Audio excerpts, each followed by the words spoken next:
የሳተላይት ምስልና በወቅቱ እዛ አካባቢ ላይ የነበረው ውጊያ በአሜሪካ መንግስት ነው የወጣው በትግራይ ጦርነት ላይ።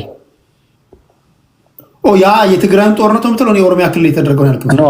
የኦሮሚያውን ነገርኩህ እኮ አማኑኤል ወንድሙን አደባባይ ላይ አቆመውት በክልሉ ኮሚኒኬሽን ቢሮ እናት አባቱ ፊት ነው የረሸኑት። ከዛም ባለፈ የአማኑኤል ወንድሙ ሳይሆን ያጁን ወደኋላ አስረው ገለውት ወደ ገደል የከተቱት እሱ ደግሞ አሁን የቅርብ ነው።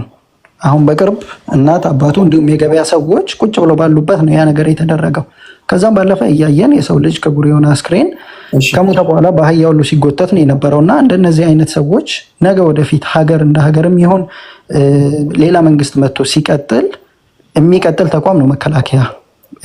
ሀገር ተጠብቃ እንድትኖር ስትፈልግ ግን እንደነዚህ አይነት ሰዎች ተጠያቂነት ስለሌለ ይህን ድርጊት አያደርጉም ማለት አልችልም። ነገር ግን ይህን ድርጊት የሚያደርጉትና ሲያደርጉት አማራ ስለሆነች ብቻ አይደለም። እኛ ጋር ኦሮሚያ ክልል ላይ ከዚህ በላይ ግፎች ተፈጽመዋል። ስለዚህ እንደዚህ አይነት ነገሮች እንኳን ተፈጽመው ከሆነ አማራ ስለሆነች ወይም ደግሞ የኦሮሞ ስለሆኑ ተብሎ ይህንን ማህበረሰብ ተጠያቂ ለማድረግና አሁንም ዛሬ ላይ የሞቱት 27 ሰዎች የዛ ዳፋ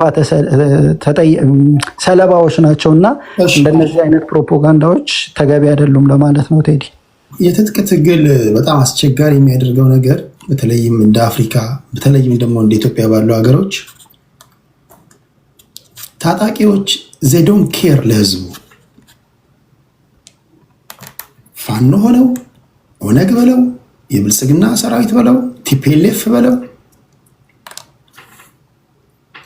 አንዳንድ ጊዜ ህዝብ ለማስተባበር ይረዳናል ብለው ካሰቡ እንታገልልሃለን ነፃ እናወጣለን የሚሉትን ህዝብ አሰቃቂ ሁኔታ ሊገሉ ይችላሉ። መርደርስ ናቸው። በጣም ጭካኔ ያስተምራል። በነገራችን ላይ አንዳንድ ጊዜ የኦሮሞን ህዝብ ያስተባብርልኛል ወይም ደግሞ መንግስትን ያሳጣልኛል ብለው ካሰቡ ትጥቅ ትግልን መከላከል ያለበት ለዚህ ነው። በመሃል መስዋዕት የሚሆኑት ወገኖቻችን ናቸው። ህዝብ የተሰበሰበበት አካባቢ ላይ አስደንጋጭ ነገር ልታዩ ትችላላችሁ። ገበያ ውስጥ ቦምብ ሊጣል ይችላል። ህፃናት ሲረሸኑ ልታዩ ትችላላችሁ። ሲታረዱ ልታዩ ትችላላችሁ። መንግስትም እነሱን ለማሳጣት ድራማ ምናምን ሊሰራ ይችላል። አናውቅም ማን ምን እንደሆነ ማን ምን እየሰራ እንዳለ። በዚህ መሃል ማን ይጎዳል? ሁላችንንም የሚያስማማን የእናንተና የኔ እናቶች፣ የእናንተ ወንድምና የኔ ወንድሞች፣ ህፃናቶች። መንግስትም ታጣቂ ኃይልም በህዝቡ ህይወት ላይ ቁማር ነው የሚጫወቱት። ታጣቂ ሆነ ማንም ጻድቅ የለም። መንግስትም እንደያስፈላጊነቱ አንተን ያሳጣልኛል ብሎ ካሰበ ድራማ ሊሰራ ይችላል።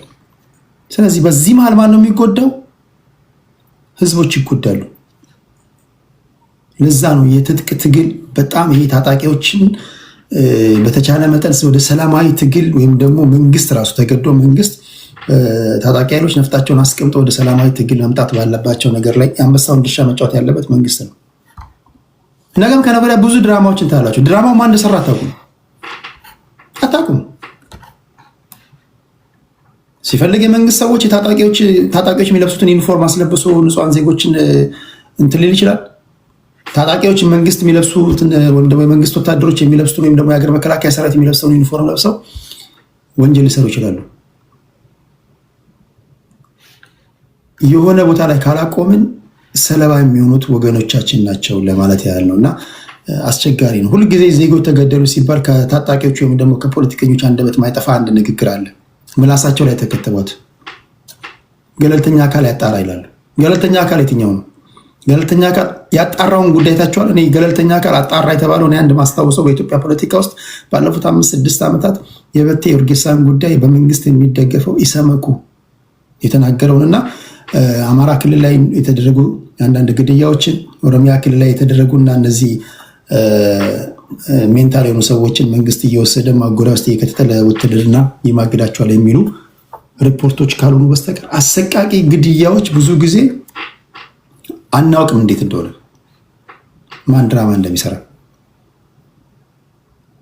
እሺ ለዛ ነው በጣም አስቸጋሪ የሚያደርገንና የጣት የመቀሳሰር ፖለቲካ ውስጥ የምንገባ ለማለት ያለው። እሺ ከቡርቃ በኋላ ወደ እንትና እንሄዳለን። ወደ ዋንጋሪ 6 ደቂቃ አለው እንደሚ። እሺ ቴንክ ዩ። እንግዲህ የጥምዶ ሙከራውን እዚሁ አንተ ቤት ተመለከትን። በጣም ይገርማል እኮ ወንድሜ ምኒልክ እኔ አኖሌ ሐውልትን መቼም ስኮንን ነው መታቀ ቴዲ ቅድምም ሳወራ ለምን አልፈረሰም ስትለኝ ገና ሐውልቱን ለማፍረስ ትርክቱ መፍረስ አለበት። ሰው አእምሮ ሲገነባ የቆየው ትርክት ለማፍረስ መንደርደሩ ሲጀምር የጽንፈኛ የኦሮሞ ብሔርተኞች ምን ላይ ያደረጉት የአኖሌን ሐውልት የነካችሁ ብለው ተነሱ አይደለም። በዚያን ወቅት ግብግብ አትገባም ለማለት እንጂ እንደ አኖሌ ሐውልት እንደ ቡርቃ ዝምታ ፊክሽን የኦሮሞን ህዝብ ትግል ያበላሽ የለም ብዬ ነው ስታገል የምታገኝ። ቅድም የሚያወራውት ይሄንን ነገር ግን ፋኖን ወክላለሁ ብሎ የተናገረው ሰው የቡርቃ ዝምታን አይደለም የተኮሰው፣ ወደ ጎን እኔ ላይ ነው የተኮሰው። የአኖሌ ሐውልት አያስፈልግም የሚለው ጥምዶ ትክክለኛ ጥምዶውን የሻዕቢያ ፖለቲካ ታየዋለህ። እዚህ ጋር የአማራ ፖለቲካን አድናለሁ ብለህ ለአማራ አታገላለሁ ብለህ አማራ ጨቋይ ነው ብሎ ህገ መንግስት ቀርጾ መከራውን ሲያበላ የነበረ ጋር ተጣምደህ አማራን ነፃ አወጣለሁ ብለህ የምትጀምር ተመልከት። ይኸውልህ የአኖሌ ሐውልት መፍረስ አለበት ብዬ ነው የምናገረው። እንዴት ይፈርሳል ትላለህ ብሎ ወደ ጎን የሚተኩሰው እኔ ላይ ነው። እንዴት ቀስ ብለህ ትላለህ? እግዚአብሔር ያሳየህ። አሁን ይሄ ጥምዶ ደንበኛ የጥምዶ ፖለቲካ ማለት ነው። ይሄ ነው ግራ የገባን። አሁን ግራ የገባን ይሄ ነው። በአንተ ስም ይላል ቅድም ህዝቡ እንዳልከው ህዝቡ ባይዘወይ ብሔረተኛ ፖለቲከኛ ሰልፍ አፖይንትድ ነው። ህዝቡን ወክሎ ሲናገር ስለ ህዝቡ ብቸኛ ተወካይ እኔ ነኝ ሲል መብቱ ነው እሱ። በቃ እንግዲህ እኔን እስከዛሬ የምታቀኝ የአኖሌ ሐውልት ፖለቲካ የኦሮሞን ፖለቲካ ያበላሸ ነው ብዬ ነው ስሞግት የምታቀኝ። የፋኖ አማራ ታገላለሁ ብሎ መጥቶ ደግሞ እዛ ጋር ቡርቃ ዝምታ ስሙን ጭምር ይዞለት የመጣውን ሳይሆን የሚተኩሰው እንዴት የአኖሌ ሐውልት ይፍረስ ትላለህ ብሎ ነው የአማራን ተወክሎ ይመጣው። እንደዚህ አይነት ትግል የገጠመ ዘንድሮ ይሄ ምን በሽታ ነው የሚባለው?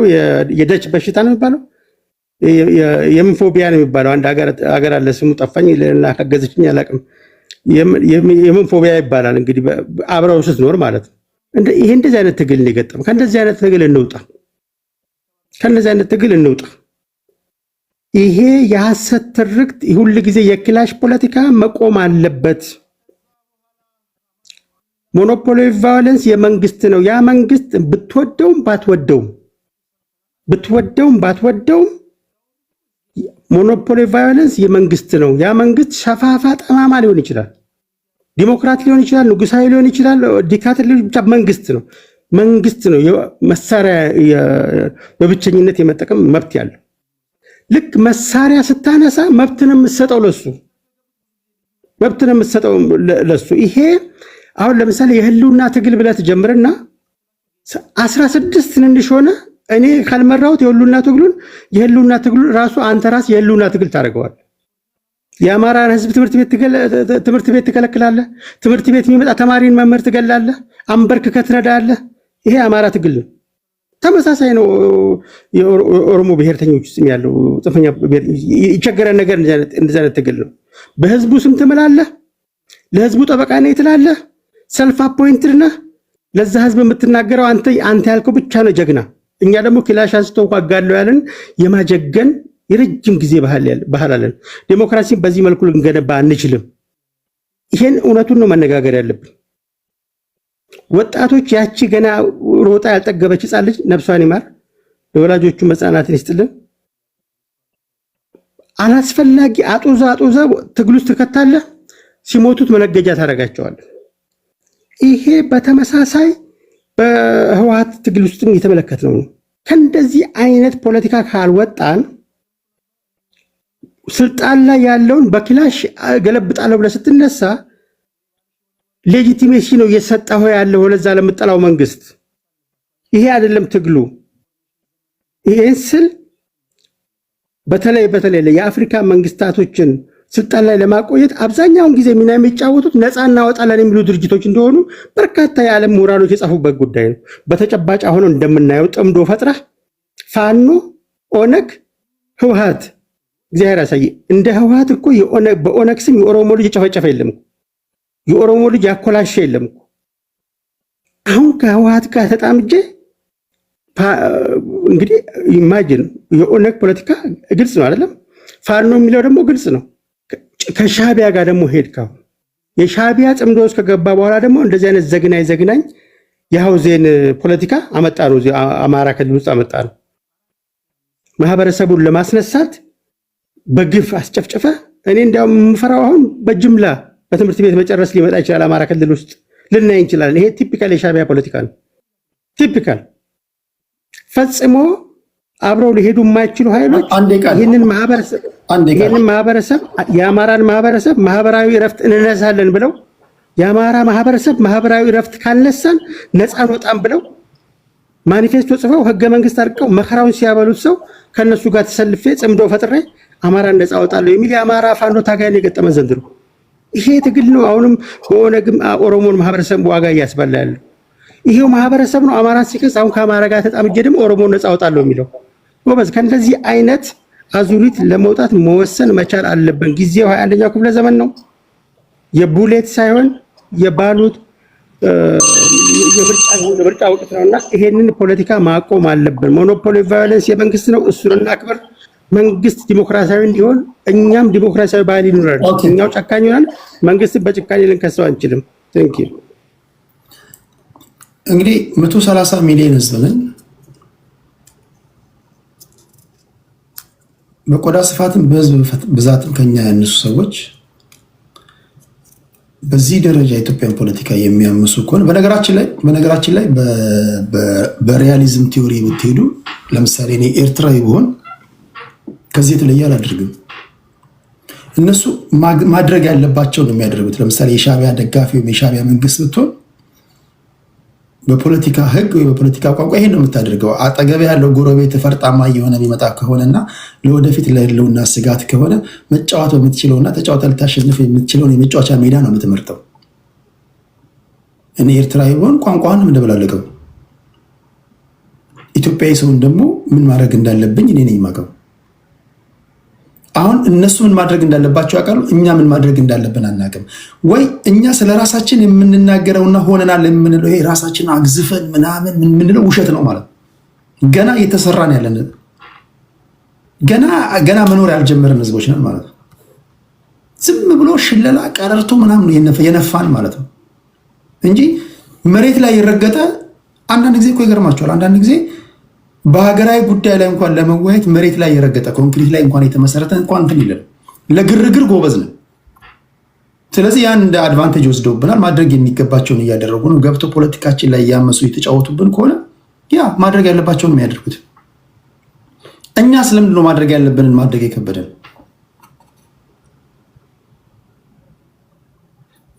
ይህን ሁላችን መጠየቅ አለብን ለማለት ያለ አሁን ተስፋዬ ገብረአብ አንድ የጻፈው መጽሐፍ ከሆነ እያመሰን ያለው በቃ ምንም ሀገር የሌለን እኮ ህዝቦች በኪነ ጥበቡ ነው ስንኖር የኖር ነው ማለት ነው።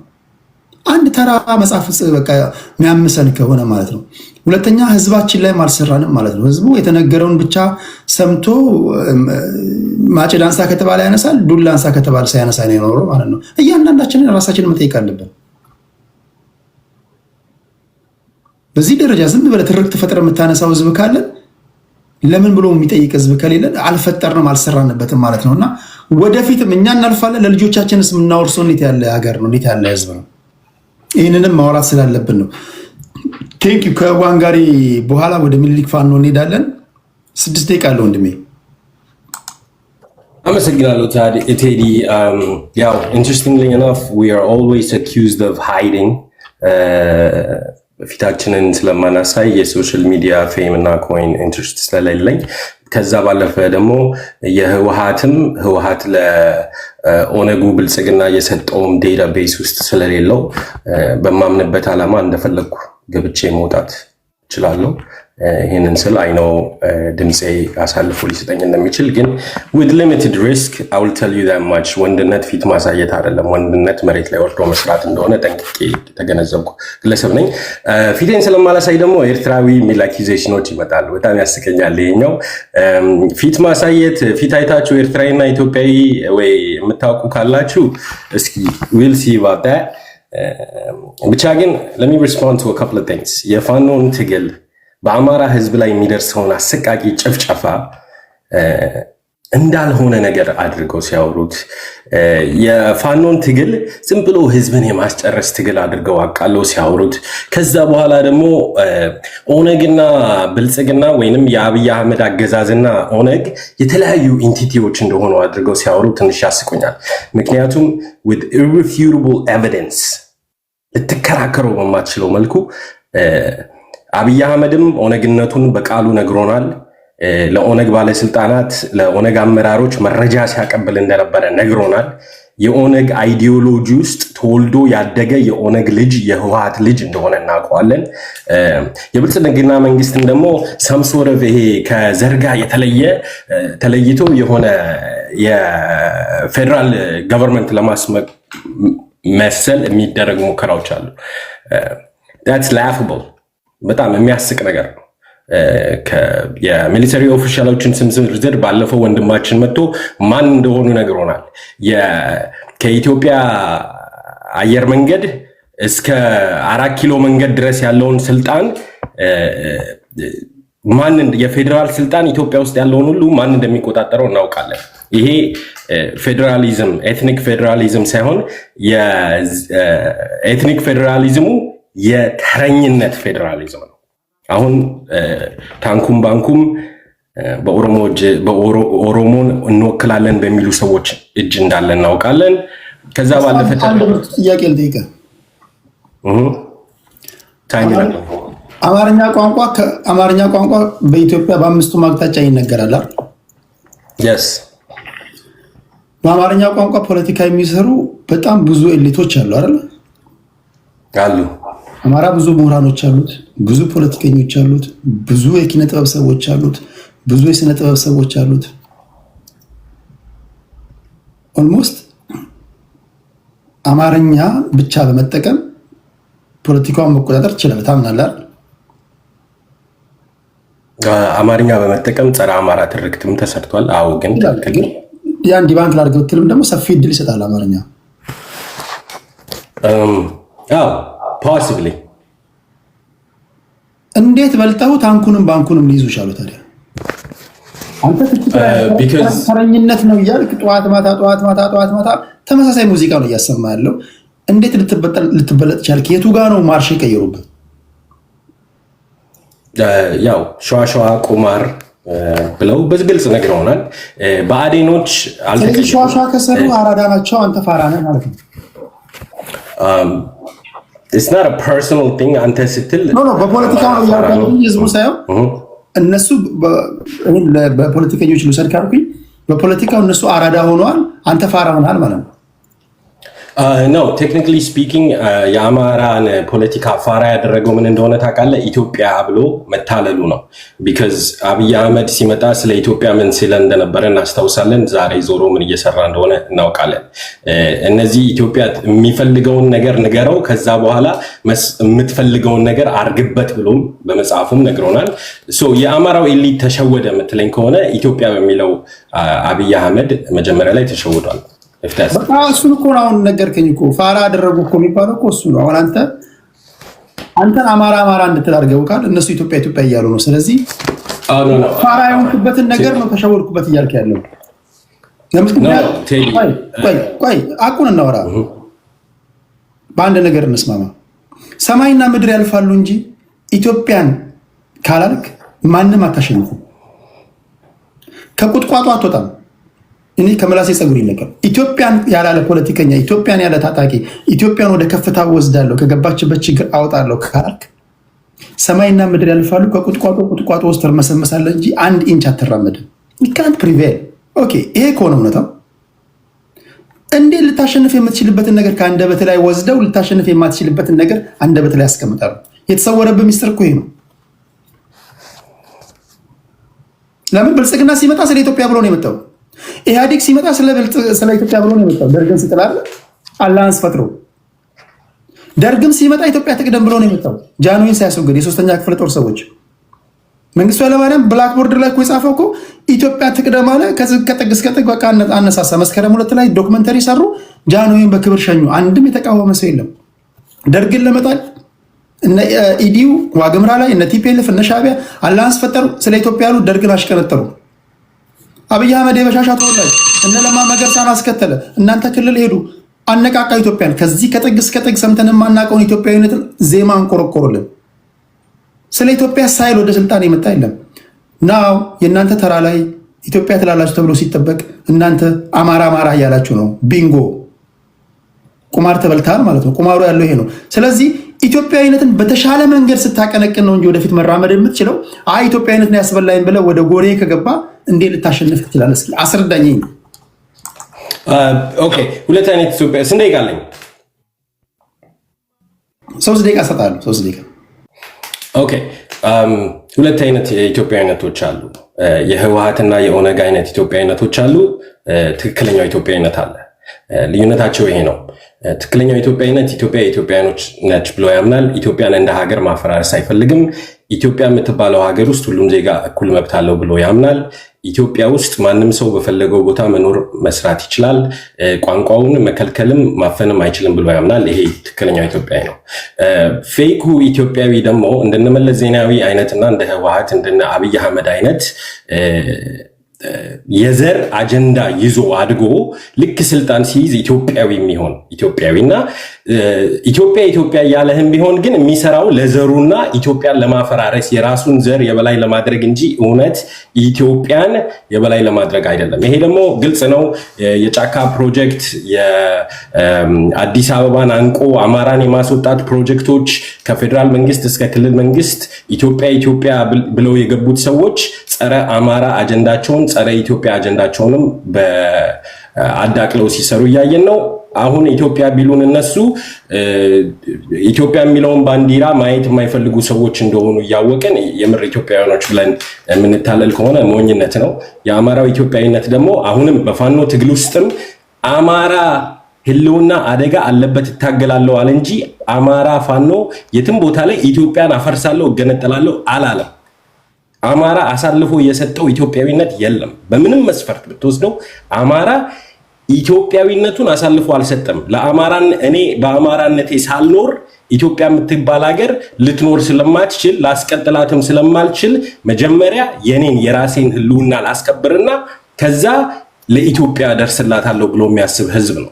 የኛ አንገብጋቢ ጉዳይ ሊወልዱ የገቡ እናቶችና ትምህርት ቤት የሄዱ ህፃናት በአብይ አህመድ ድሮን እየተጨፈጨፉ ኢትዮጵያ ልንልህ አንችልም። እህቶችና ወንድሞቻችንን በአሰቃቂ ሁኔታ እየተገደሉ ኢትዮጵያ ልንልህ አንችልም። ምክንያቱም አማራ ሳንሆን ኢትዮጵያዊ መሆን ስለማንችል፣ አማራ ሳይኖር ኢትዮጵያን ማስቀጠል ስለማይችል፣ ይሄ ፋክት ነው። የኛ ኢትዮጵያዊነት ሀቀኛው ኢትዮጵያዊነት ስለሆነ ነው እንጂ ተሸውደን የጣልነው ኢትዮጵያዊነት የለም። with all due respect I take that a little offensive። ግን መጨረሻ ላይ ማለት የምፈልገው ለዋንጋሪ አንድ መልስ ልስጥ። The international community is well aware of every action you take in the Amhara region. The international community have satellites that sees the federal government is using schools in the Amhara region as a military base. Okay? ልጆቹ እንዳይማሩ ትለናለህ እንጂ the international community የአብይ አህመድ ሰራዊት ከዩኒቨርሲቲ እስከ ገዳም እስከ መዋለ ህፃናት እንደ ጦር ካምፕና እንደ መደበቂያ ህዝቡ መሃል እንደ መደበቂያ እንደሚጠቀማቸው ያውቃል። የአማራ ልጆች ባይማሩ አማራን ሱሪውን አስፈታለሁ ብላችሁ የጥጋባችሁን ልክ ልታሳዩን ገብታችሁ ነው እንጂ አማራ ልጆቹ እንዳይማር ፈልጎ አይደለም። አማራ ቋንቋውን በመላው ኢትዮጵያ ያዞረ ፊደል ያስቆጠረ ትምህርትን የሚወድ ህዝብ እንደሆነ ታሪክም ሁሉም ያውቀዋል። ቴንክ ዩ ቴዲ። በሚቀጥለው ጨርሳለሁ የቀረውን ሐሳቤ። ቴንክ ዩ። እኔ ማንሳት የፈለኩት ነጥብ ብዙ ጊዜ እናገራለሁ። በስነ ጽሁፍ ውስጥ የስነ ጽሁፍ ተማሪዎች ካላችሁ ታውቃላችሁ፣ ትራንስፈር ኢፕቴት የሚባል ቋንቋ አለ። የቦታ መቀያየር ማለት ነው።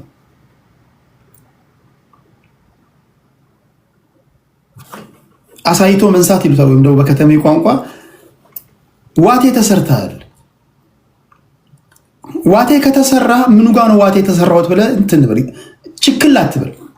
አንዳንድ ጊዜ በፖለቲካው ፍሌክሰብል መሆን አለበት።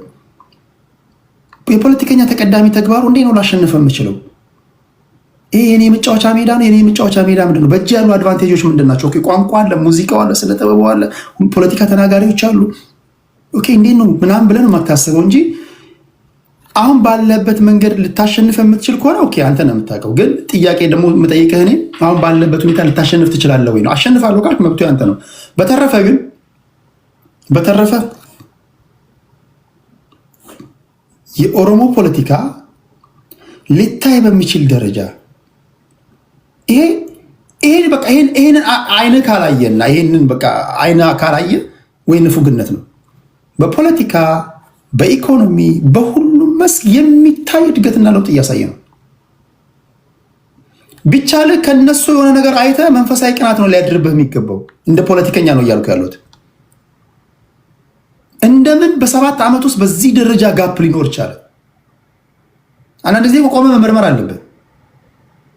የሆነ ወይራስ ውስጥ እንኳን የሚሰሩ ሰዎች እንኳን ኦዲት ያደርጋሉ እንኳን ወይ የሆነ ሱቅ ያላቸው ሰዎች በአመቱ መጨረሻ ወይ ወሩ መጨረሻ ኦዲት ያደርጋሉ ገቢና ወጫቸው። አንዳንድ ጊዜ የሆነ የተጨበረበረ ነገር እንዳለ ከገባ ቆም ብለህ እኮ በር ዘግተህ መመካከር አለብን። ፖለቲካን ራሱ ስታራምድ ፖለቲካን እያራመዱ ያሉ ሰዎች እነማን ናቸው? ኢቭን አሁን በተገደለችው ልጅ እንኳን ኦርጋናይዝድ የሆነ እንኳን አንድ ወጥ የሆነ እንኳን ትግል ማድረግ አልቻልክም። ወጥ የሆነ ድምፅ እንኳን ፈጥረህ ድምፅ መሆን አልቻልክም። ዞር ያላችሁ እስኪ ቤቶችን ተመልከቱ። ግማሹ ጌም ይጫወታል፣ ግማሹ ሌላ አጀንዳ ላይ ነው፣ ግማሹ ስለ ዳሌ ነው፣ ረስተውታል። እንደምን በዚህ ደረጃ ጋፕ ሊኖር ቻለ? እኔ አሁን አንድ ጥያቄ የፈጠረብኝ ነገር በፖለቲከኞች ነው እያልኩ ያሉት። በእግር ኳሱ ቢሆን ኦኬ ልዩነት ካለ ኦኬ አይ ተከላካዮቻቸው አጥቂዎቻቸው እነሱ ፈንድ ስላላቸው ምናምን ትላለህ። በፖለቲካውም ቢሆን እንደዚህ አይነት ልዩነት ካለ ሁላችሁም መጠየቅ አለባችሁ። በተረፈ ግን እኔ አንድ የሚገባኝ ነገር አስረግጬ እነግርሃለሁ። ኢትዮጵያ ካላልክ መጥፊያ ይሆናል የትኛውም ብሔርተኛ። ኢትዮጵያ ሳትል ነፍጥ ያነሳ ካለ ከቁጥቋጦ አትወጣም፣ እዛው ቁጥቋጦ ውስጥ ትርመሰመሳለህ። ዛሬ ቀን ስንት ነው? የዛሬ 30 ዓመት ምኑና ኢትዮጵያ ካላልክ ኦነግ በለው ቲፒኤልኤፍ በለው ፋኖ በለው ኦብነግ በለው እዛው ቁጥቋጦ ለቁጥቋጦ ትርመሰመሳለህ። ውሸቴን ከሆነ በዚህ ንግግር ትመጉቱኛላችሁ። ኖት ነው አሁን አይደለም ከ10 ዓመት በኋላ ከዓመት በኋላ በህይወት ካለ ማለት ነው። ቴንክ ዩ። ይሄን ለማለት ያህል ነው። ጥያቄው ግን ኢትዮጵያ ሳይሉስ ማሸነፍ ይቻላል ወይ ነው። ያለፉ ታሪኮቻችን ይሄን ነው የሚያሳዩት። ለምሳሌ ቅድም ስንናገር እንደነበረው ጃንሆይን ለመጣል ኢቭን ከዘመነ መሳፍንት 1855 በኋላ ራሱ እያንዳንዱ አፄ ቴዎድሮስን እነ ዮሐንስን ብታቸው እነ ተክለ ጊዮርጊስን ብታቸው እነ ምኒልክን ብታቸው እነ ዘውዲቱን ብታቸው በፖለቲካ ንግግሮቻቸው ጃንሆይን ብትላቸው ኢትዮጵያ ያልተባለበት ጊዜ ያለ ልክ እንደምን አንተ ጋር ሲደርስ ብሔሬ ማለት ጀመርክ። ኦነግን ትጠቅስልኛለህ። ኦነግ እኮ አላሸነፈም እኮ አሁን ስልጣን ላይ ያለው እኮ ሌላ ኃይል ነው። ኦነጎች እኮ 1974 ተመስርተው እስካሁን ከቁጥቋጦ ያወጡት እኮ ኦሮሞ ነፃነት ግንባር ኦሮሞ እያሉ ስለሆነ ነው። ተራምዷል፣ ድል አሳይቷል፣ አላውቅም። ይሄ ግን አሁን ስልጣን ላይ የምታዩት አካል እንዲሁ እንደቀላል በዋዛ የምታዩት አካል አይደለም። እያንዳንዱ እርምጃውን በዓላማ የሚራመድና አስልቶ የሚራመድ ኃይል ያለውና እንደምን የሆነ የቦታ መቀያየርና በዚህ ደረጃ የተጋነነ ለውጥ ሊመጣ ቻለ የሚል ጥያቄ ነው ማንሳት የፈለግኩት እንጂ የፖለቲካው ባለቤቶች እናንተ ናቸው። ያዋጣናል ካላችሁ አይደለም ብሔራችሁን ቀርታችሁ ንዑስ ብሔርተኞችን መሆን ትችላላችሁ። የእናንተ መብት ነው። ቴንክ ዩ። ሚኒሊክ ፋኖ። ከሚኒሊክ በኋላ ወደ ሌልና እንሄዳለን። ሌልና 6 ደቂቃ አለሽ እናቴ። ቴንክ ዩ ቴዲ። ካን ተሰርተው ሳይሆን ካን የሚሰሩት በብዛት ኢትዮጵያ እንዲባል ስለማይፈልጉ ነው። ኢትዮጵያ ካሉ ህዝቡ ኮምፕሊትሊ ይቀየርብናል ብለው ስለሚያስቡ ነው። በብዛት አማራ ፖለቲካ ውስጥ ሻዕቢያ ነው ያለው ምልህ በዛ ሪዝን ነው። ምክንያቱም ያውቁታል በኢትዮጵያ ስም ኤኒባዲ ኢትዮጵያ ላይ ኢትዮጵያ ካላለ ስልጣን ላይ ነችም እንደማይመጣ ያውቁታል። የአማራን ህዝብም አማራን ኢትዮጵያን ባናታ ተተከል ኢትዮጵያ እንዲቱን በል የሚሉበትና ደጋግመው ሶሳይቲን በጠቅላላ ብሬን ዋሽ ሲያደርጉ የነበረው ኢትስ ቢካዝ ለነሱ አላማ ለማሳካት ነው። አንዳንድ ጎረቤቶቻችን እኮ ወያኔ ለማለት ህወሓት ይላሉ። ራሱ ህወሓት ነው እንጂ የሚሉት እንደ አማራ በብዛት ወያኔ አይሉም። በብዛት ወርድ አጠቃቀማቸው ራሱ ይለያል። ማስካቸው የሚደበቁት የሚያቀን ሰው ስላለ ነው። ምንም አዘር ሪዝን የለም። አንተ ከተደበቅ በአማራ ስም ለዛው ህልውና ትግል አለብኝ ብለህ ከተደበቅ አንተ ጀግናው ኤኒቲንግ ሳይሆን ካወርድ ነህ። ህዝብ እየሞተ ህዝብ እንትን እያለ የምትደበቅበት ምክንያት ምንም ሪዝን የለም። ተደብቀ ግን አማራን በለው ቁረጠው ግደለው አማራ ያዝበለው ዋን ዌይ ነው ስትሬት ወደ ጎናቲ ወደ ግራቲ ወደ ኋላቲ ወደፊት ብቻ የምትል ከሆነ ገደል ውስጥ አማራን ለመክተት የተዘጋጀነ ያ ነው ሪያሊቲው።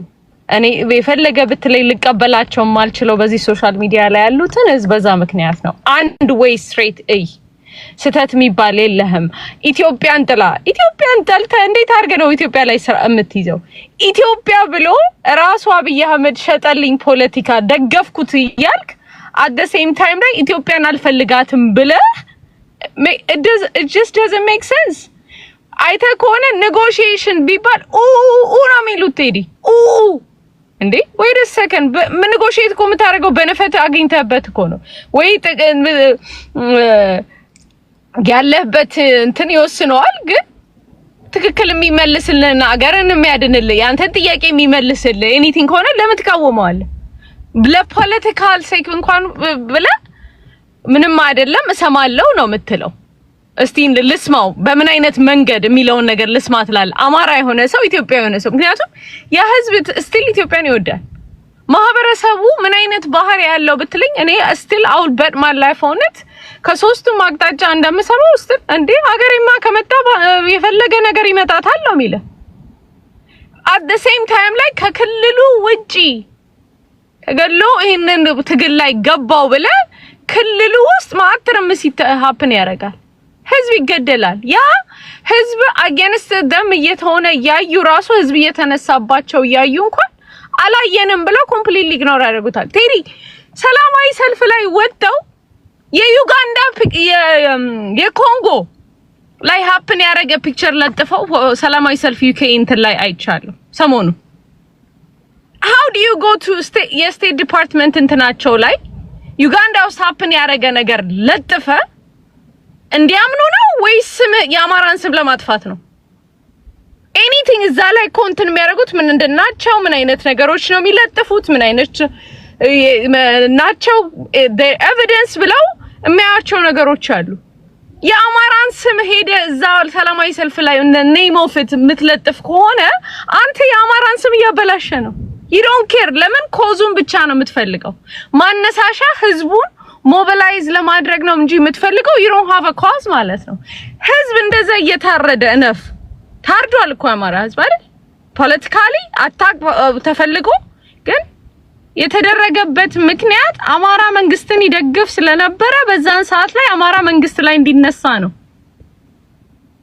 አማራ የማን ወንድ ነው አይደለም? አሁን በዚህ ሰዓት ላይ ታጥቀን ሳንታጠቅ እንኳን የሀፕን ፋይት ባክ ማድረግ ይችላል። በተአምሩ ሰርቫይቭ ማድረግ በኢኮኖሚ ኮምፕሊትሊ ዲስትሮይድ እንደረግ ከያካባቢው ላይ ሆነን ሰርቫይቭ ማድረግ የቻለን ህዝብ በዚህ ሰዓት ላይ መጣ እነ ለሶሻል ሚዲያ ሴክ ብቻ ብለ ጀነሳይድ የምትል ከሆነ what's the point? በጀርባ የምትሰሩት ስራ እና የምታረጉት ነገር አይገጣጠምም ወይ? ስራውን ማች አርጉት የምትሰሩትንና የምትናገሩትን ወይ ህዝቡን ገደል እንግባ አብረን አትበሉ ምረጡ። ወይ ስራውን በስነ ስርዓት ስሩ እንዳላችሁ ተይድም በቅድም እንዳላችሁ በየሶሻል ሚዲያ ላይ only thing is ያደረጋችሁት ነገር ዕውቀት ያለውን አማራ በጠቅላላ ከሶሻል ሚዲያ ላይ አጥፍታችሁታል። በጠቅላላ ሃሁ እንኳን የፖለቲካል አንደርስታንዲንግ ያልሆኑ ሰዎች የአማራን ፖለቲካ እንዲመራው አድርጋችሁታል። ያ ነው ሀፕን ያደረገው። ለማንኛውም የአማራ ህዝብ ጥያቄ ያለው የአማራ ህዝብ ኢትዮጵያ ላይ ትልቅ ድርሻ አለው። ፊውቸር የለውም። ተስፋ እንዲቆርጥ ምናምን ነገር የምታረጉት ቤዚክሊ ያንን የአማራ ህዝብ ለማገዶ እንትን ለመመገድ ነው እንጂ ለማዳን አይደለም። ኦኬ ለማዳን አይደለም እያደረጋችሁት ያለው። ምክንያቱም መደራጀት ማለት እንኳን ምን እንደሆነ ፉሊ አንደርስታንድ ያደረጋችሁት ሁላ ራሱ ስለማይመስለኝ ማለት ነው።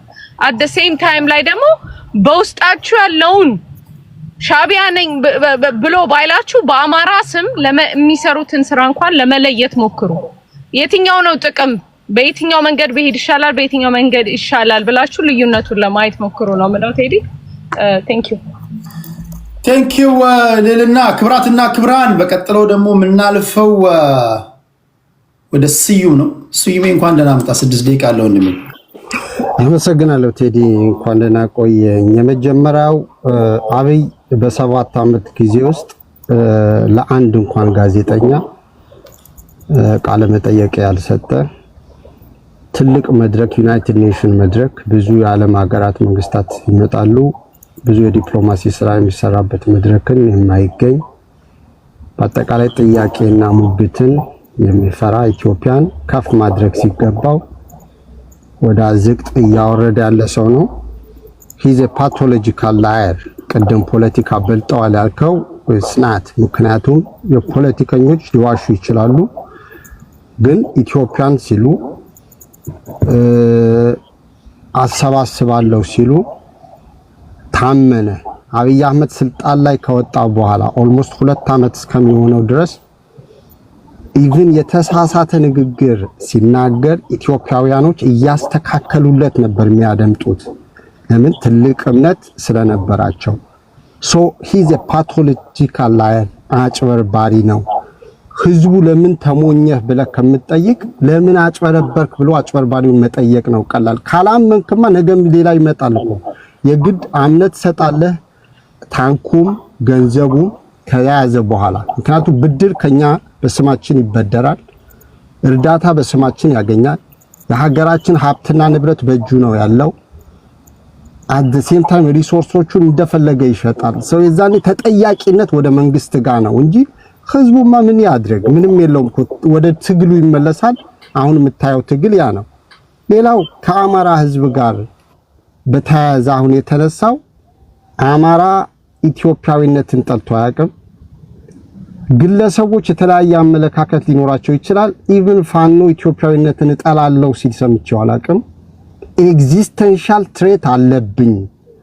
ፕራዮሪቲ የምሰጠው ለኤግዚስተንሻል ትሬቴ ነው። ለመከሰስም ለመክሰስም መጀመሪያ በህይወት መቆም አለብኝ፣ መኖር አለብኝ። መሳደድ ሰልችቶኛል ነው ያለው። ኤግዚስተንሻል ትሬት ያለበት ፖለቲካ 100% እውነት ነው ብለህ ታምናለህ? ውሸት ግን ፖለቲከኞች ውሸት ነው ፖለቲካ ማለት አይደለም። ነገር ግን ህዝብ የሚመርጥ አሁን ምርጫ ባለበት ሀገር በተለይ ሲሆን የተለያየ ነገር ህዝብ የሚፈልገው ምንድነው ብለህ አንተ ከቻልክ በራስ ጊዜ ሪሰርች ሰርተህ ካልሆነ ማህበረሰቡን ቀጥተኛ ጠይቀህ ከዛ በኋላ መልሰህ ቅስቀሳ ላይ ኦር በተለያዩ መድረኮች የሚፈልገውን ትነግረዋለህ። ግን አንተ ስልጣኑና ኃላፊነቱ ከሰጠ በኋላ ደግሞ 100% ተግባራዊ ማድረግ ባችልም እንኳን የተወሰነውን ተግባራዊን ለማድረግ ደግሞ ሰውዬ ስልጣን ላይ ወጣ። በአንተ ትንታኔ ዋሽቶ ነው። ሌላው ደግሞ ስልጣን ላይ የወጣው ከመዋሽስ ባይበላስ ቢቀር ብሎ ለጽድቅና ለሐቅ ስለቆመ ነው እያልክ ያለው ወይስ በምን ከሌሎቹ ተሽሎ የሰውዬ ጠቅላይ ሚኒስትር ሊሆን ይችላል? አጭበርብሮ ኦኬ። አብይ አህመድ እዚህ ኢትዮጵያ ውስጥ ያለው ፖለቲከኛ አጭበርብሮ ስልጣን ላይ መውጣት የሚችልበት እድል አይቀበልም። አብይ አህመድ እኮ የህወሓት ውጤት ነው። ምን ማለት ነው? ህወሓት ኢህአዴግ በበላይነት which is ህወሓት ኢህአዴግ ስንል የትግራይ ተወላጆች የበላይነት የነበረበት ስርዓት ስለነበረና ለውጥ እንዲመጣ በተደረገው ትግል ውስጥ መጨረሻ እነሱ የማርያም መንገድ ስለፈለጉ እዛው ኢህአዴግ ውስጥ ሪፎርም ብለው አብይ ወደፊት ሲመጣ የኦሮሞ ተወላጅ የሆነው ባይሰጡት ኖሮ አብይ እዚህ መድረክ ላይ አታገኘውም ነበር። አብይ ቆይ ወደ ሰጡት። የሰጡት እኮ እጣውተው እኮ አይደለም የተጣጣሉት እኮ። አንደኛ ፖለቲከኛ ነው ማለት እኔ አሁን በአንዳንዴ ባላንጣዎቻችሁ በሆነ ነገር ከበለጧችሁ አንደርስቲሜት አታርጓቸው፣ አትናቋቸው። እንዴት ነው የበለጧችሁ? አንዳንዴ እናንተ እኮ የምታደርጉት እኮ በለስ ሊቀናችሁ እኮ እነሱ የሆኑበት ቦታ ላይ ለመቀመጥ እኮ ነው። ፐዝሉ ስለተምታታባችሁ እኮ ነው። ፐዝሉ ስለተምታታባችሁ ፐዝሉን ከመገጣጠም ይልቅ ፐዝሉን ገጣጥሞ ወደፊት የመጣውን ሰውዬ ግን አንደርስቲሜት ማድረግ ላይ ነው ያለ ነው። እኛ ብዙ ጊዜ እንተቻለን፣ እንንቃለን። ውሸታም ነው፣ አጭበርባሪ ነው። አጭበርበረ ወደፊት መምጣት ብትችል ማናችንም ወደኋላ አንልም። እስኪ አጭበርበረ ኢትዮጵያ ጠቅላይ ሚኒስትሩን እስኪ አምታተ ታበረታታለህ ማለት ነው። ፖለቲካ እኮ ሰውላት እኮ የመዋሸት ጉዳይ እኮ ነው። እውነትን ውሸት አድርገህ ቀመመ 100% ውሸት ነው እያልኩ አይደለም። የሆነ በአብይ ደረጃና ከዙ በላይ ነፍሰ ገዳይ ሆነ እንደምንም አድርገህ ግን አጭበርብረህ ነፍሰ ገዳይ ሆነ ስልጣን ላይ መዋል ትልቅነት ነው። የመጣንበት ታሪክ አንድ እውነት የለንም እኛ። እውነቱን ንገረኝ ካልከኝ ከጃንሆይ መወገድ ጀምሮ ከዛ በፊትም በለው ውሸት በውሸት ላይ ነው። ደርግም ጃንሆይን ሲያስወግድ ኢትዮጵያ ትቅደም አለ። 60ዎቹን አረሽንም አለ። በአንድ ጀንበር ይፈታሉ አላቸው፣ ረሸናቸው። ውሸት ያልሆነው በኢትዮጵያ ታሪክ ውስጥ በኢትዮጵያ ፖለቲካ ውስጥ ምንድን ነው? እስኪ መጣ ሰው ሁሉ እንደግፋለን ማለት ነው። ጠቅላላ ፖለቲካችን የማጭበርበር አይደለም እንዴ? እውነት የሆነውን እስኪ ንገረኝ። እሱና ፖይንት እሱ አይደለም። ፖይንት እሱ ሳይሆን እኔ ምናልባት እናንተ ብዙዎቻችሁ አይ ዶንት ኖ እንዴት እንትን እንዳላችሁ አላውቅም። እኔ በህይወቴ ግን ከቲፒኤልኤፍ እጅ ስልጣን ወጥቶ እኔ በህይወት ስኖር ወይም ደግሞ ባለውበት እድሜ ኢትዮጵያ ወይም በሞት እስክትሰናበቱ ድረስ አንዳችሁ ቲፒኤልኤፍ በአጭሩ በእንደዚህ አይነት ሁኔታ ተፈርክሶ ስልጣን ይለቃል የሚል ግምት አላችሁ ብዬ አላስብም። ካላችሁ እናንተ በጣም ነብይ መሆን አለባችሁ። ቲፒኤልኤፍን አጭበርበረህ ያውም እኮ ቲፒኤልኤፍን የሚያህል ኮንክሪት ላይ የተመሰረተ በጣም ጠንካራ ከወታደር እስከ ሸቃጭ ድረስ በሁሉም ቦታ ላይ ጥቅጥቅ ብለዋል ብላችሁ ተቆጣጠሩታል እያላችሁ እናንተ ባለፉት 27 ዓመታት ስትናገሩ የነበራችሁ እጅግ አስፈሪውን ስብስብ ዋሽቶ ማፈራረስ ከቻለ ስለ ሀቅ እናውራ። ይሄንን ማድረግ እየቻለ ያልቻለ ስንት ፖለቲከኛ አለ። ብዙዎቻችን አሁን ፖለቲካ ውስጥ እዚህ የምንዳክረው ይሄን ማድረግ ፈልገን ማድረግ ስለከበደን አይደለም እንዴ? አሁን ወደ ፖይንቱ እንምጣና ወደ 4 ኪሎ ለመምጣት ዋሽተህም ቢሆን አታለህም ቢሆን መምጣት የምትችልበት መንገድ ካለ ማይዋሽ ፖለቲከኛ አለ ኢትዮጵያ ውስጥ? እስኪ ስዩም ይሄን ነገር ማይዋሽ ማጭበረብር አለ? ቲፒኤልኤፍ ወደ ስልጣን ሲመጣ አላጭበረበረም? ደርግ ወደ ስልጣን ሲመጣ አላጭበረበረም? መወዳቸው ጃንሆይ ወደ ስልጣን ሲመጡ አላጭበረበሩ? ዘውዲቱ የደረሰባትን ልጅ ሚካኤል ላይ የደረሰውን አታውቁም? እስኪ ሳያጭበረብር ወደ ስልጣን የመጣ አንድ ፖለቲከኛ ካለ ነገሩ ሲዩሜ ላንተ ነው ደቂቃው። እኔ ፖለቲከኞች የተለያየ ቃል ይገባሉ። ቃል የገቡትን ግን 100% ተግባራዊ ላይ ያደርጉት ይችላሉ። ለምን? ኢምፔድመንቶች ስላሉ የሀገሪቱ ሁኔታ በአጠቃላይ በፖለቲካው የሚገጥማቸው ፈተናዎች፣ የባጀት እጥረት እንዲሁም የዲፕሎማሲ በዓለም አቀፍ ደረጃም ያሉ ወቅታዊ እና ጊዜው የሚመለከቱ ጉዳዮች አሉ። ያም ሆነ ይህ ግን ስልጣን ላይ ለመቆየት ብሎ ስልጣን ለመያዝ ብሎ ነፍስን ለማጥፋት ግን ተዘጋጅቶ አቅዶ የሚመጣ ስልጣን ላይ ከወጣ በኋላ ሀገሪቷንም ህዝቧንም ጠልቶ የሚያሳድድ በአብይ ደረጃ ላይ ያለ ግን እኔ ወደ ስልጣን ለመምጣት ስለመጣ ስማርት ነው ብዬ አላስብም። ዳስናት ስማርትነት ናቲስ ነፍሰ ገዳይነት ነው፣ ተጠያቂም የሚያደርገው ነው። ኤኒዌይ ዋትኤቨር ካልኩሌሽን አድርጎ መጣ፣ በተግባር እያየ ነው ያለው። ኢትዮጵያ ወደ ስልጣን ለመምጣት ብቻ ስለተፈለገ አይደል ዛሬ ላንድ ሎክ ዲሆን ነው ተዋሽቶ። አይ ሁሉም ሰው አይደለም ተዋሽቶብን አይደለም ላንድ ሎክ ዲሆን ነው። በዛላምበሳ በኤርትራ እና በኢትዮጵያ ጦርነት ተዋሽተን አይደለም እንዴ? የተባበሩት መንግስታት ድርጅት ዛላምበሳ ለኢትዮጵያ መልሷል ተብሎ ኢትዮጵያ ህዝብ አደባባይ ላይ ወተን ስንጨፍር የነበረው ኋላ ላይ ስዩም መስፍን ውሸቴን ነው ያለው። ዛሬም ቢሆን እኮ አደግፈው ማለት ስዩም መስፍን እንኳን በህይወቱ ያን የሚያህል ህዝብ ካስጨረሰ በኋላ ያ ሁሉ ህዝብ ከሞተ በኋላ እንደያስፈላጊነቱ አሁንም ቢሆን ዋሻው ነበር ያን ውሸት ብሎ ተናግሯል እኮ አይደል? ታስታውሳላችሁ? ከአየሰው ሽመልስ ጋር ያደረገውን ኢንተርቪው ላንድ ሎክድ እኮ የሆንከው እኮ በውሸት እኮ ነው። ምን ያለ መዋሸት ምን ታሪክ አለ በኢትዮጵያ ፖለቲካ ውስጥ? እስኪ ምንድነው አዲስ የሆነባችሁ? ፖይንቱ ምንድነው? ተመሳሳዩን ነገር እናንተ ተጫወታችሁ ማድረግ ከብዷችሁ ጀስት እዛ ጋር ቁጭ ብለን ከመተቸት ውጪ ወደፊትስ መምጣት የከበዳችሁ ነገር ምንድነው? ኦኬ ዋሽታችሁም ይሁን ምንም አድርጋችሁ ይሁን አንዳንዶቻችሁ ከሰይጣንም ጋር ሰርተን ቢሆን ይሄን መንግስት እንጥላለን ስትሉ ሰማሉ። ብዙ ጊዜ ስለ ሀቅ ነው እየጠየኳችሁ ያሉትና እናንተ ስለከበዳችሁ ዋሽታችሁም ወደፊት መምጣት ስለከበዳችሁ አይደለም ወይ? ፐዝሉ ስለተምታታባችሁ አይደለም እንዴ? በተረፈ ታሪካችን ከውሸት የጸዳ ታሪክ አለን ወይ? እስኪ ይሄን ንገረኝና መሀል አልገባብም። ስዩቤ በቂ ደቂቃ ሰጣለሁ። መሀል ላይ ስለገባሁብህ ከዚህ በኋላ አልገባብህም። 5 ደቂቃ አለ። ቴዲ ችግር የለውም። ይኸውልህ የሰሜኑም የኢትዮ ኤርትራ ጦርነትም የስዩም መስፍን የአልጀርሱ ስምምነትን በሚመለከት ዋሽቷል። በመዋሸቱ ምክንያት እሱም ፓርቲውም ኢትዮጵያ ውስጥ የተደላደለና ትክክለኛ የሆነ መንግስት ስላልመጣ ነው እንጂ ተጠያቂ የሚሆኑበት ነው። ያንን ግን ማበረታታት ግን ዛሬም ቢሆን ትክክል አይደለም። ምክንያቱም አይ ስዩምም ዋሽቷል፣ ኃይለ ሥላሴም ዋሽቷል፣ መለስም ዋሽቷል ብለን አሁን በቀጣይ የምትመጡ ሰዎች ዋሽታችሁን ቢሆን ስልጣን ያዙ ከሆነ አብይ ለማውረድ ትግል የማያስፈልገው። ምክንያቱም ውሸታም በውሸታም ለመተካት ከሆነ ኢትዮጵያ ልትሻገር አትችልም፣ ኢትዮጵያ ልትለወጥ አትችልም። ትግላችን መሆን ያለበት ነፃነት፣ እኩልነት፣ ፍትህ፣ ዲሞክራሲ፣ የሀገር ሉዓላዊነት ሊያስከብር የሚችል አገሪቷንም ህዝቧንም የሚወድ መንግስት ለውጥ ለማምጣት የምንታገል ከሆነ ውሸታም ስርዓትን አስወርደን በውሸተኛ ስርዓትን ለመተካት መሆን የለበትም። ይሄ ስርዓት ግን ውሸተኛ ነው። አብይ ኢዝ ኤ ፓቶሎጂካል ላየር ምልበት መዛለ እሱን የምታገል ከሆነ I would prefer to work with him if እኔ ላየር ሆኜ የምቀጥል ከሆነ። እኔ ፐርሰናሊ ግን የሀገር ጥቅም ሉዓላዊነትን ያስቀደመ ኢትዮጵያውያንን በሁሉም በእኩል የሚያይ ስርዓት መምጣት ስላለበት ነው። ከዛ ውጪ ግን ይሄው 7 ዓመት ውስጥ የገባንበት እኮ ጦስ ውስጥ የገባነው ለምንድን ነው? 7 ዓመት ሁሉ ጦርነት በየአቅጣጫው አማራ ክልል፣ ኦሮሚያ፣ ትግራይ፣ ሌሎችም አካባቢዎች ላይ ጦርነቱ የቀጠለበት ምክንያት የውሸት ፖለቲካ ስላለ ነው።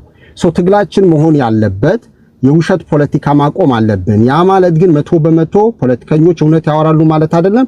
ኦር 100% የሚናገሩትን አምነውበት ቢሆንም ተግባራዊ ያደርጉታል ማለት አይደለም። የሚችሉትን ይሰራሉ፣ ለቀጣይ ደግሞ አስተላልፈው ይሰጣሉ። ሌላው ከጦርነት ጋር በተያያዘ ቴዲ አጠቃላይ ሴቶች ይደፈራሉ፣ እናቶች በወሊድ ይሞታሉ፣ እናቶች ህፃናት ልጆቻቸውን ይዘው ይሰደዳሉ። በርካታ ወጣቶች ዛሬ ኢትዮጵያ ውስጥ እየተሰደደ ያለበት ነው።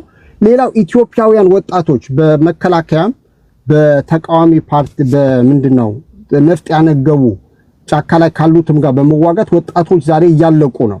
መከላከያው ምን ሆነ ብትለኝ የሀገር ሉዓላዊነትን ከማስከበር ይልቅ ኢትዮጵያውያን ወጣቶችን የሚፈጅ ቄራ ነው የሆነው። የሚዋጉትም አጠቃላይ አሁን እስካሁን ድረስ እኮ ደረጃቸው ከፍ ያሉ እና ማዕረግ የተሰጣቸው ጄኔራሎቹም ኮሎኔሉ ምኑ ኢትዮጵያውያንን ገለው ነው እንጂ ከጎረቤት ሀገር እንኳን ተጋለው አይደለም። ያን የሚያሳይህ መከላከያው የሀገር ሉዓላዊነትና ጥቅም ከማስከበር ይልቅ የመንግስትን ስልጣን ለማራዘም የመከላከል የፖሊስ ስራ እየሰራ ያለበት ሁኔታ ነው። ነገር ግን ጫካ ያሉትንም ትምህርት ቤት እንዳይገቡ ከልክለዋል። እዚህ ጋር ያለው እንዲህ የሚለዋል ከሚለው ይልቅ እኔ ዋና ትኩረት ማድረግ ያለብን መንግስት የሚጠበቅበትን ኃላፊነት አልወጣም። ለምሳሌ ትልቁ የመንግስት ኃላፊነት አንደኛው ምንድነው? የዜጎችን ሰላምና ደህንነትን ማረጋገጥ። ኢቭን ጫካ አሉ ምትላቸው ምትቃወማቸው ፋኖ በለው ኦነግ በለው ሌሎችንም ቢሆን ማሳረፍ ያለበት ማን ነው? መንግስት ነው። ያንን ግን ማድረግ አልቻለም። ሁላችንም አዲስ ታይ መስማማት ያለብን ነገር ቢኖር ምንድነው? መንግስት ኢትዮጵያን የማስተዳደር አቅም የለውም። አይ ዋሽቷል፣ ስልጣን ይዟል፣ 7 ዓመት ቆየ የሚለው ላይ ትኩረት ከማድረግ ይልቅ ይሄ መንግስት ኢትዮጵያን ማስተዳደር አልቻለም፣ የዜጎችን ሰላምና ደህንነት ማረጋገጥ አልቻለም፣ የጎረቤት ሀገሮችን ሉዓላዊነታችን ደፍረውን መከላከል አልቻለም ወደሚለው መሄድ አለብን። ኦኬ፣ ጠንካራ መንግስት ከሌለን የሀገር ሉዓላዊነትና ጥቅም ማስከበር ካልቻለ የዜጎች ሰላምና ደህንነት ማረጋገጥ ካልቻለ በቀጣይም ተስፋ ከሌለን መፍትሄው ምንድነው? የውሸት ምርጫ ማድረግ ምንም ፋይዳ የለውም። የህግ የበላይነት በሌለበት አገር ላይ አሁን የቀጣይ ምርጫ እየተቃረበ ነው ምናምን የሚለው ይሄ ኢዜማ ስላለ አይደለም፣ አሁን ሌሎች ፓርቲዎች ስለሚሉ አይደለም። የውሸት ምርጫ ምንም አይጠቅምንም። የህግ የበላይነት እየተከበረ አይደለም። የአብይ አህመድ አምባገነንነት የሚታይበት አንድ ግለሰብ አንድ ፓርቲ ራሱ መንግስት ራሱ የሆነበት ሀገር ነው ያለን። the way forward ምንድነው ብትለኝ ባለፈም ጠይቀኝ የመለስኩት የሽግግር መንግስት ማቋቋም ነው። ሌላ አማራጭ የለንም። አዘርዋይስ ጦርነቱ ይቀጥላል፣ እርስ በርስ የመካሰስ ነው። ከዛ ውጪ ኢትዮጵያን ልናሻግራት አንችልም። የውሸት ፖለቲካም የትም አያደርሰንም። አመሰግናለሁ ቴዲ። ቴንክ ዩ። በነገራችን ላይ ወደ ስልጣን የምትመጣው ከአንተ በፊት ካለው መሪ በተሻለ ሁኔታ ውሸትን ስተውን የተዋጣልን ፖለቲከኛ ከሆንክ ነው። ውሸትን ቀምመ አንዳንድ ጊዜ ፖለቲካ ውስጥ እውነትን መያዝ አይደለም፣ እውነት የያዘውን ሰውዬ በውሸት ዲባንክ አድርገ ከጨዋታ ውጭ ማድረግ ትችላለህ። ያ ሁሉ ጥበብ ሊታደል ይገባል። ካልዋሻ ወደ ስልጣን ወደፊት አትመጣም። ፔሪድ። ቅድም ኮመንት ላይ የፕሮፌሰር ጆን መርሻይመርን መጽሐፍ ብሎኛል መሐመድ። ቴንኪ። ፕሮፌሰር ጆን መርሻይመር ወርልድ ሊዲንግ ስኮላር ናቸው። በነገራችን ላይ የሪያሊዝም ፕሮፌሰር ናቸው።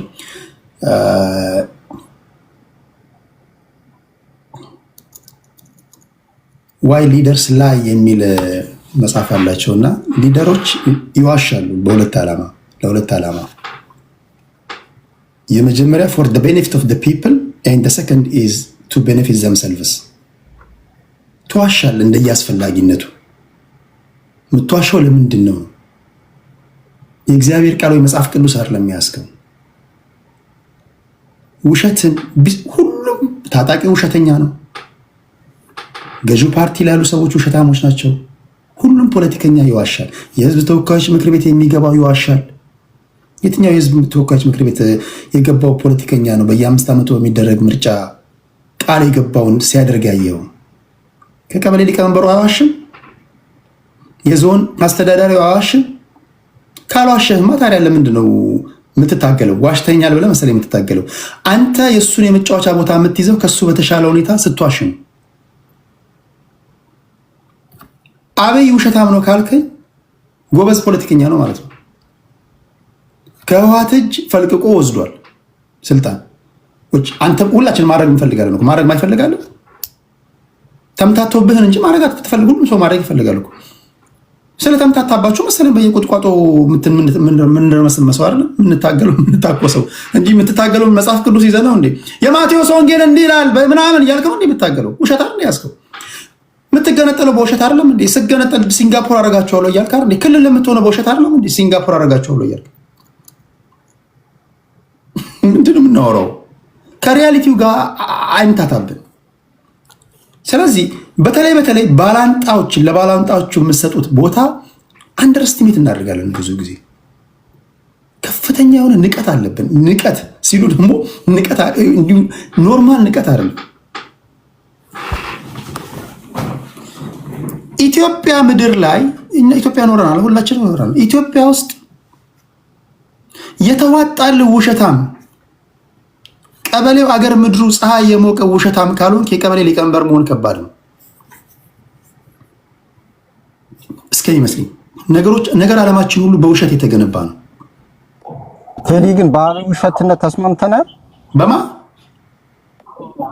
መዋሸቱን ተስማምተናል ማለት ነው። ቴንኪው። እሱ ጥሩ ነገር ነው። ማይዋሽ የለም። መለስ ዜናዊ ውሸታም ነው። መንግስቱ ኃይለማርያም ይዋሻል። ተፈሪ መኮንን እንደየአስፈላጊነቱ ዋሽቷል።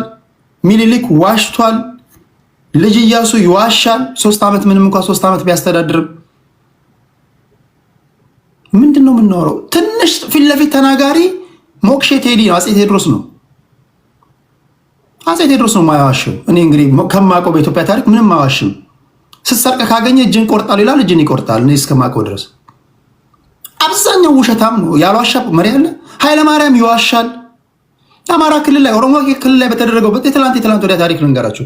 አማራ ክልል ላይ በነበረው ዜጎች ሲገደሉ፣ ኦሮሚያ ክልል ላይ በነበረው የማስተር ፕላኑን በመቃወም ዜጎች ሰላማዊ ሰልፍ ሲወጡ ወታደሩን አዝዣለሁ ብሏል ኃይለማርያም ደሳለኝ አይደል? እንደምታውቁት ከስልጣን ከወረደ በኋላ ምንድን ነው ወይም ስልጣን ሊወርድ አካባቢ እኔ እዚህ ሀገር ላይ ምን እየተከናወነ እንዳለ አላለም ብሏል። ወታደሩን አዝዣለሁ ያለው ሰውዬ እዚህ ሀገር ላይ ምን እንደሚከናወን አላቅም ማለት። እንደየቦታው ተዋሻለ። ፖለቲካ ውሸትን አሳምሮ የመተወን ጥበብ ነው። ፔሬድ። አይ እኔ እውነት ነው የምናገረው ካልክ ቤተክርስቲያን ግባ፣ ቸርች መጽሐፍ ቅዱስ ይዘው ወንጌል መስበክ ነው ያለብህ። ወይም ደግሞ እዛም ብትሄድ ቸርች ሊኖር ይችላል። ትበራለህ፣ ትከንፋለህ፣ ምናምን ይል ይችላል። ውሸት እንደየአስፈላጊነቱ መልኩን ይቀያየር እንጂ ያለ ፖለቲካው ደግሞ ሙሉ ለሙሉ ውሸት ነው። ግን ሊደሮች የሚዋሹት አንዳንድ ጊዜ ራሳቸውን ተጠቃሚ ለማድረግ ነው። ሁለተኛ ይሄንን ነገር ብናገረው ለአሁን ላለው ህዝብ ለመስማት ዝግጁ ስላልሆነ በሚል ነው። ለምሳሌ ስዩም መስፍን የውጭ ጉዳይ ሚኒስትር የነበሩ ሰው ዛላምበሳ ለኢትዮጵያ ተመልሷል፣ ሽራሮ ምናምን ለኢትዮጵያ ተመልሷል ብለው አደባባይ ላይ ተናገሩ። ከመሞታቸው በፊት ባደረጉት ኢንተርቪው ለምን ዋሹ ብሎ ያየሰው ሽመልስ ሲጠይቃቸው አሁንም ብሆንና ያን እድል ባገኝና ብትጠይቀኝ አሁንም ያን ውሸት ደግሞ ነበረ። ምክንያቱም ያን ነገር በዛ ሰዓት ብናገረው ህዝቡ አደባባይ ሆ ብሎ ወጥቷል። ህዝቡ ለመስማት ዝግጁ ስላልነበረና መዋሸት ስለነበረብኝ ነው ይላል። ያን የሚያህል ውሸት እንግዲህ ከ90,000 በላይ ኢትዮጵያውያን ያለቁበትን ጦርነት ባድመ ለኛ ሳይመለስ ተዋሽተናል። በባህር በር ጉዳይ ተዋሽተናል። ዛሬ ለአንዱ ሎክዳውን ነው፣ በውሸት ነው። ምን ከእውነት እውነት ስንሸጋገር የመጣን ህዝብ አናስመስለው ለማለት ያለውና የማን ውሸት ይጎላል እሱ ሌላ ነገር ነው። እሱ ሌላ በቁጥር በምናምን በእያንዳንዱ በማስረጃ መያዝ አለበት። እናንተም ነገ ስልጣን ላይ ብትወጡ አብይን የምታስንቁ ውሸታሞች ብትሆኑ ይችላላችሁ፣ ወይ ብልጽግናን የምታስንቁ። በለስ ስላልቀናችሁ ብቻ ነው። በለስ ሲቀናችሁ ሁላችንም እንዋሻለን፣ እንደየአስፈላጊነቱ እንደየሁኔታው። ሁሉም ነገር ይዋሻል እያልኩ አይደለም። እሺ ቴንኪው ስዩሜ። ከስዩሜ በኋላ ይሄ የመጨረሻችን ዙር ይሆናል። ሰዓት እየሄደብኝ ስለሆነ በተነሱ ሀሳቦች ላይ የማጠቃለያ ሀሳብ እንሰጣለን። ከቡርቃ ዝምታ እንጀምራለን። ዛሬ 5 ሰው ነው ያስገባሁት፣ ከልብ ይቅርታ ጠይቃለሁ። ሌላ ጊዜ 8 ነበር ማስገባው፣ ዛሬ ያለ ሰዓቴ ነው የመጣሁት። በሚቀጥለው እሁድ ላይ ስመጣ 8 ሰዎችን አስገባለሁ። ያላስገባዎች ሰዎች ይቅርታ ጠይቃለሁ። የቡርቃ ዝምታ 6 ደቂቃ አለ ወንድሜ።